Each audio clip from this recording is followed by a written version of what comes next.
Teplovoy nasosimiz ishga tushdi mana. So'nishlar qo'yildi polni mana. Teplovoy nasos gaz yo'q yerlarga cho'tki narsa orqalari izolyatsiyalanib polni ishga tushib, hozir ichkarilarni ko'rsataman pultimda. Pulti bilan cho'tka ishlab turibdi mana.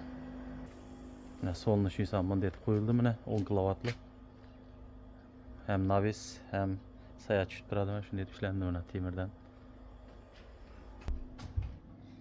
İçeridagi sistemasi, bufer tanki, vida mana pulti. 62 gradusga chiqdi o'zimni. 65 gradusga terib qo'yibmiz. Uni ko'paytirib pasaytirsa bo'ladi mana gradusda. Cho'tka ishlab turibdi mana. Kimga shunday xizmatlar kerak bo'lsa, bemalol aloqaga chiqaverasizlar.